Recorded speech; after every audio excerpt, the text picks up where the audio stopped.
परमेश्वर के दैनिक वचन। परमेश्वर की लोगों से अपेक्षाएं बहुत ज्यादा नहीं हैं।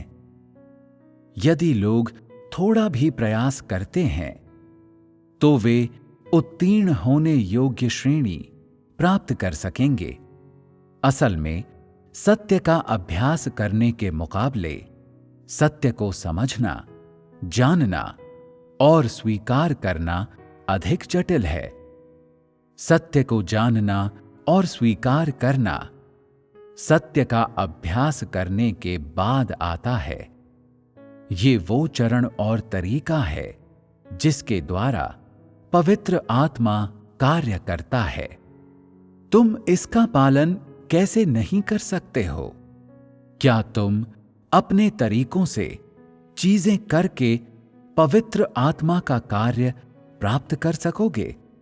पवित्र आत्मा तुम्हारी इच्छा के आधार पर कार्य करता है या परमेश्वर के वचनों के अनुसार तुम्हारी कमियों के आधार पर? ये व्यर्थ है अगर तुम इसे स्पष्ट रूप से नहीं देख सकते हो। ऐसा क्यों है कि अधिकांश लोगों ने परमेश्वर के वचनों को पढ़ने में काफी मेहनत की है, लेकिन उनके पास केवल ज्ञान है और बाद में किसी वास्तविक पथ के बारे में कुछ नहीं कह पाते हैं? क्या तुझे लगता है कि ज्ञान होने का अर्थ सत्य का होना है? क्या ये एक उलझा हुआ दृष्टिकोण नहीं है? तू उतना ज्ञान बोलने में सक्षम है जितना कि समुद्र तट पर रेत है। फिर भी इसमें से कुछ भी वास्तविक पथ से युक्त नहीं होता है। इसमें क्या तू लोगों को मूर्ख नहीं बना रहा है? क्या तू निरर्थक दिखावा नहीं कर रहा है जिसका समर्थन करने के लिए कोई सार नहीं है? इस तरह का समस्त व्यवहार लोगों के लिए हानिकारक है। जितना ऊंचा सिद्धांत होता है उतना ही ये वास्तविकता से रहित होता है और उतना ही अधिक लोगों को वास्तविकता में ले जाने में असमर्थ होता है। जितना ऊंचा सिद्धांत होता है उतना ही अधिक तुझसे परमेश्वर की उपेक्षा और उसका विरोध करवाता है। उत्कृष्टतम सिद्धांतों को अनमोल खजाना न समझ। वे घातक हैं और किसी काम के नहीं हैं। शायद कुछ लोग उत्कृष्टतम सिद्धांतों की बात करने में सक्षम हों, लेकिन इनमें वास्तविकता का कुछ भी नहीं होता है, क्योंकि इन लोगों ने उन्हें व्यक्तिगत रूप से अनुभव नहीं किया है और इसलिए उनके पास अभ्यास करने का कोई मार्ग नहीं है। ऐसे लोग मनुष्य को सही मार्ग पर ले जाने में असमर्थ होते हैं और वे केवल लोगों को पथभ्रष्ट करेंगे। क्या ये लोगों के लिए हानिकारक नहीं है? कम से कम तुझे उनकी वर्तमान परेशानियों को हल करने और उन्हें प्रवेश हासिल करने देने में सक्षम अवश्य होना चाहिए। केवल यही समर्पण के रूप में गिना जाता है और तभी तू परमेश्वर के लिए कार्य करने के योग्य होगा। हमेशा आडंबरपूर्ण काल्पनिक शब्दों में बात मत कर और लोगों को तेरी आज्ञा पालन करने पर बाध्य करने के लिए अनुपयुक्त अभ्यासों का उपयोग मत कर। ऐसा करने का कोई प्रभाव नहीं पड़ेगा और ये केवल उनके भ्रम को बढ़ा सकता है। इस तरह कार्य करते रहने के परिणाम स्वरूप कई तरह के नियम सिद्धांत हो जाएंगे जिससे लोग तुझसे घृणा करेंगे। मनुष्य की कमी ऐसी है और ये वास्तव में लज्जाजनक है। इसलिए अब मौजूद समस्याओं के बारे में अधिक बात करो। अन्य लोगों के अनुभवों को निजी संपत्ति न समझो और दूसरों को इसकी सराहना करवाने के लिए इसे ऊंचा न उठाओ। तुम्हें निकलने का अपना व्यक्तिगत मार्ग खोजना होगा। प्रत्येक व्यक्ति को इसी चीज का अभ्यास करना चाहिए।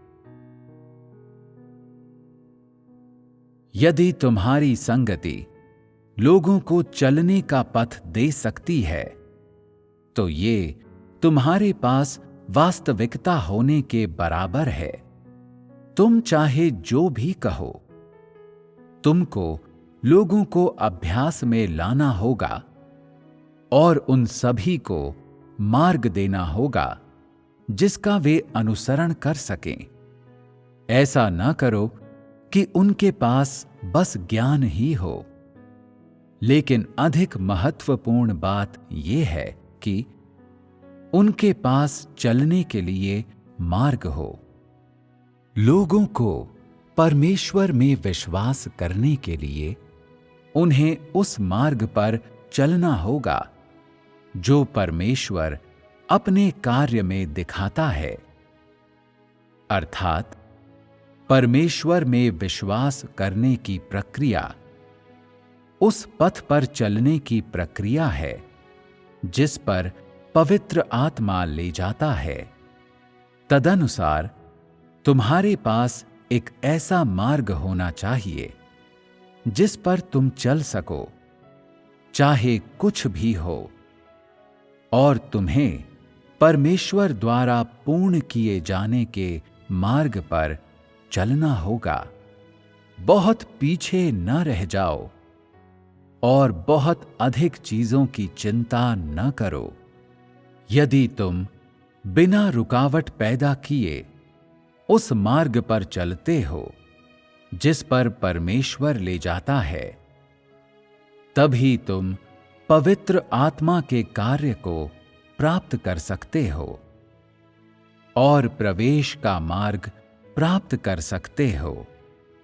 केवल ये परमेश्वर के प्रयोजनों के अनुसार होना है और मनुष्य के कर्तव्य को पूरा करना माना जाएगा। इस धारा का व्यक्ति होने के नाते प्रत्येक व्यक्ति को अपना कर्तव्य ठीक से पूरा करना चाहिए।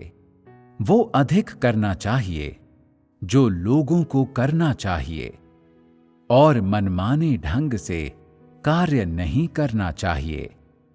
कार्य करने वाले लोगों को अपने शब्दों को स्पष्ट करना चाहिए।